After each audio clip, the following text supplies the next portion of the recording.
Cette hormone qui cause les troubles du comportement alimentaire, c'est la leptine, comme l'a découvert notre patiente à ses dépens.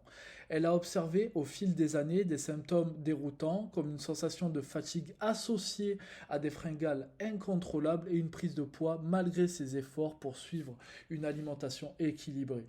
Elle était frustrée et inquiète, ce qui se comprend, et s'est tournée vers notre équipe médicale pour comprendre ce qu'il se passait. Les examens ont révélé un phénomène surprenant qui est un dérèglement de la leptine.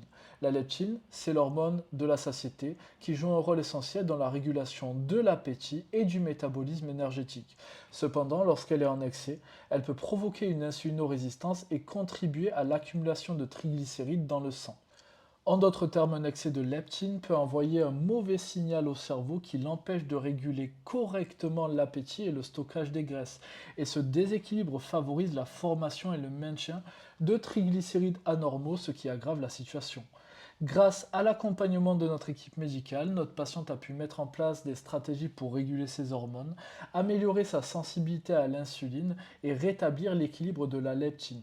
Cette approche lui a permis, en 3 mois, de ne plus souffrir de troubles du comportement alimentaire, perdre le poids qu'elle souhaitait et surtout savoir comment ne plus retomber dans ce cercle vicieux. Et ça, c'est une des choses les plus importantes. Si vous aussi, vous souffrez de troubles du comportement alimentaire, je vous invite à réserver un entretien métabolique gratuit avec notre équipe médicale qui sera ravie de répondre à vos questions. Sachez que vous n'êtes qu'à une étape de trouver enfin des réponses à votre situation. Prenez soin de vous.